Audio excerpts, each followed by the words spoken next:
Hi guys, কি নিয়ে video বানাবো আসলে বুঝতে পারছি না। তো এই জন্য রেজওয়ানকে বললাম যে একটা কন্টেন্ট খুঁজে দাও। রেজওয়ান নদী দেখতে নিয়ে আসছে। আমার কাছে নদী দেখার পর মানে খুব হতাশ হলাম আসলে। হতাশ ওইদিকে একটু দেখা না এলাম করতোয়া। তুমি এই নদী দেখানোর জন্য নিয়ে আসছো আমার। আমি তো জানি করদা নদীর কি অবস্থা। তারপরে এই যে আসলে ওয়াকওয়ে পাইতেছেন সুন্দর জায়গা। নদী আসলে নদীতে পানি না থাকলে নদী নদী হয় না, বুঝছো? এখন তো পানি নাই, এখন যমুনাতেই আপনি পানি পাবেন কিনা সন্দেহ। ভরা মৌসুমে কি পানি থাকে? ভরার মৌসুমে পানি থাকে।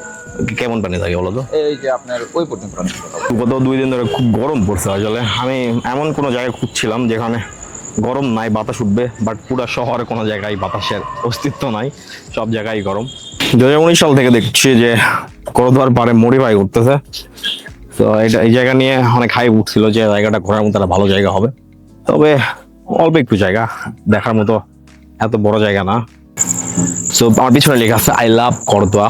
অবভিয়াসলি উই লাভ করদোয়া, বাট দেখে মনে হচ্ছে না আসলে আমরা করদোয়ার নদীকে ভালোবাসি। করদোয়া নদী যদি ভালোবাসতাম তাহলে নদী এই অবস্থা থাকতো না। নদীতে আমরা যত ময়লা আছে শহরের সব ফেলি এখানে। সো নদীটা যদি পরিষ্কার রাখি তাহলে নদীর পানির ফ্লো ঠিক থাকবে, নদীর গভীরতা ঠিক থাকবে। যখন বৃষ্টি হয় বেশি তখন আমাদের মানে প্যারা নিতে হবে না আসলে।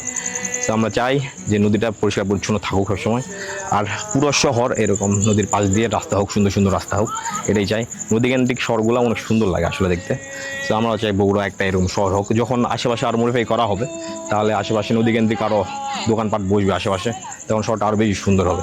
তোমার জন্য এনে দেব মেঘ থেকে বৃষ্টির ঝিরিঝিরি হাওয়া, সে হাওয়াই ভেসে যাবে তুমি, সে হাওয়াই ভেসে যাবে তুমি। আজ তোমার মন খারাপ তুমি আনমনে। Hi hi hi hi high.